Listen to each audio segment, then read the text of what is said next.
Ukrainian President Vladimir Zelenskyy has held a series of meetings with European leaders. He has held discussions with the President of the European Council, Antonio Costa, the President of the European Commission, Ursula von der Leyen, and Prime Ministers of Netherlands, Denmark and Sweden. Zelenskyy has emphasized the need to increase international pressure on Russia and stressed that a ceasefire is the first step forward towards achieving peace.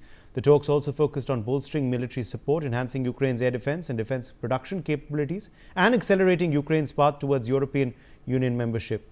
Pia Maan is joining us for more on this story. Pia, a series of meetings that the Ukrainian president has had with European officials. What was on the agenda?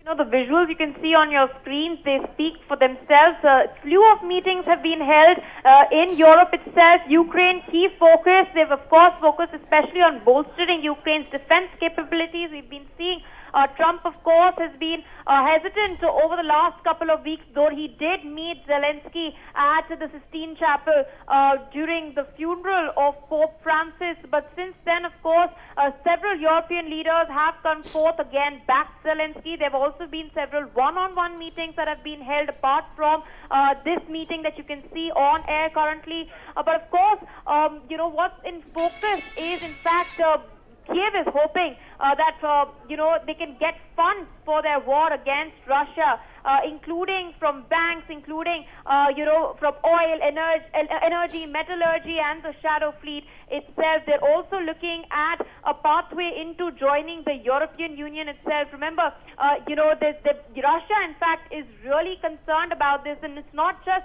the Ukraine joining the EU, but also the possibility of Ukraine being inducted into the NATO. The EU is, of course, a larger economic alliance, but the NATO is a military alliance. So Russia and Kremlin, of course, has its concerns regarding all of this. Zelenskyy, meanwhile, has emphasized on what he claims is the importance of increasing international pressure on Russia. He has, in fact, reiterated that achieving a full ceasefire is the first step towards reliable peace. Remember, both these leaders, Zelenskyy and Putin, were supposed to be in Turkey, but somehow that did not materialize.